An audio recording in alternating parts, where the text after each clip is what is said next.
પહેલી મેના રોજ ગુજરાત ગૌરવ દિવસ અને ગુજરાત સ્થાપના દિવસની રાજ્યકક્ષાની ઉજવણી ગોધરા પંચમહાલમાં થવા જઈ રહી છે. મુખ્યત્વે 5 જેટલા કાર્યક્રમો છે. માનનીય મુખ્યમંત્રીશ્રીના હસ્તે મહાનિરીક્ષકશ્રીની કચેરીનું લોકાર્પણ છે અને એના પછી ઈ ખાતમુહૂર્ત, ઈ લોકાર્પણ અને ઈ ભૂમિપૂજનના કાર્યક્રમો છે. આ કાર્યક્રમ દરમિયાન પંચમહાલ જિલ્લાની હું વાત કરું તો કુલ 86 જેટલા અલગ અલગ વિભાગોના વિકાસના કામો છે, જે કુલ 649.77 કરોડના છે. એ કામોનું લોકાર્પણ, ખાતમુહૂર્ત અને ઈ ભૂમિપૂજન માનનીય મુખ્યમંત્રીશ્રીના હસ્તે થશે.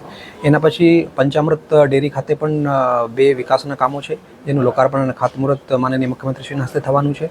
એમાં ultra high technology processing plant જે 285 કરોડનું છે, પંચામૃત ડેરી ખાતે એનું ખાતમુહૂર્ત થશે અને સોર્ટેડ સેક્સ સીમનની મશીન છે, એનું લોકાર્પણ માનનીય મુખ્યમંત્રીશ્રીના હસ્તે થશે.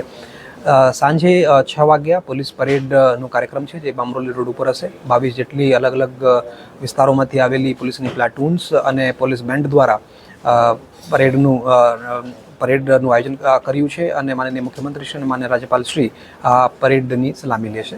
એના પછી સાંજે 7:30 વાગ્યા SRP ગ્રાઉન્ડ ખાતે સાંસ્કૃતિક કાર્યક્રમનું આયોજન છે, જેમાં ગુજરાત રાજ્યની ઇતિહાસ અને સંસ્કૃતિ, પંચમહાલનો ઇતિહાસ અને આ વિસ્તારની જે ગાથાઓ છે એ 250 જેટલા કલાકારો છે, જે ઓડિયો, વિડીયો અને મંચ ઉપરથી આ પ્રસ્તુતિઓ રજૂ કરશે.